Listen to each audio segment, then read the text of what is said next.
TDP నాయకులు YCP కార్యకర్తలు ముస్లిం మైనార్టీలపైన దాడులు ఆపకపోతే ప్రతిఘటిస్తామని బనగానపల్లె మాజీ ఎమ్మెల్యే కాటసాని రామిరెడ్డి హెచ్చరించారు. శనివారం పట్టణంలోనే ఆయన మాట్లాడారు. ముస్లిం యువకులపై టీడీపీ కార్యకర్తలు అన్యాయంగా దాడి చేశారని ఆరోపించారు. పోలీసులు ఉన్నారని, అధికారం ఉంది కదా అని ఇష్టానుసారంగా ప్రవర్తిస్తే సహించేది లేదన్నారు. అలాగే కొనసాగితే ప్రజలే తిరుగుబడే రోజులు వస్తాయన్నారు. ఈరోజు మీ పార్టీకి ఓటు వేసినారు.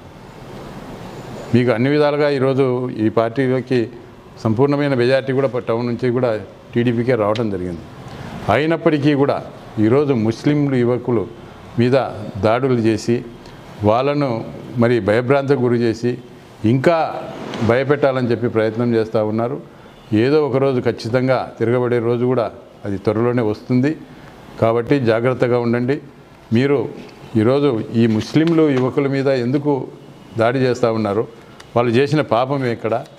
మరి ఈరోజు వాళ్ళు ఏదో ప్రశాంతంగా ఎప్పుడు కూడా మరి ఎంతోమంది ఎమ్మెల్యేలు వచ్చినారు. గతంలో నేను కూడా 2 సార్లు ఎమ్మెల్యేగా ఉన్నాను. ఎక్కడ కూడా ముస్లింల జోలికి వెళ్లకుండా, ముస్లింలు అంటే మాకు ప్రత్యేకమైన అభిమానం ఉంది.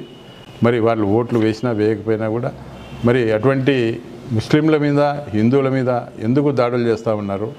మరి ఈరోజు ప్రతి పార్టీలో కూడా కార్యకర్తలు అనేది ప్రతి పార్టీకి ఉండడం సహజంగా ఉంటుంది. మరి మీ పార్టీలో ఉన్నారు. మరి మేము కూడా 5 సంవత్సరాలు ఎమ్మెల్యేగా ఉన్నాను, గతంలో ఉన్నాను. ఎప్పుడు కూడా ఇటువంటి పరిస్థితులు, ఇటువంటి భయానక పరిస్థితులు ఎప్పుడు కూడా లేవు. ఈరోజు ప్రతిదానికి ఈరోజు పోలీసును అడ్డం పెట్టుకొని ఏం చేసినా కూడా మా కేసులు ఉండవు. ఒక పొగరు, ఎందుకంటే మాకు అధికార పార్టీ ఉంది, మాకు మంత్రి ఉన్నాడు అని ఒక పొగురుతో ఈరోజు ఈ కార్యకర్తలు చేస్తూ ఉన్నారు. అది ఎన్నో రోజులు కూడా మేము సహించే ప్రసక్తి లేదు. ఎప్పుడో ఒకసారి ఖచ్చితంగా దీనికి మరి ఒక పరిష్కారం అంటే ఖచ్చితంగా త్వరలోనే ఉంటుందని చెప్పి కూడా తెలియజేస్తూ ఉన్నాం.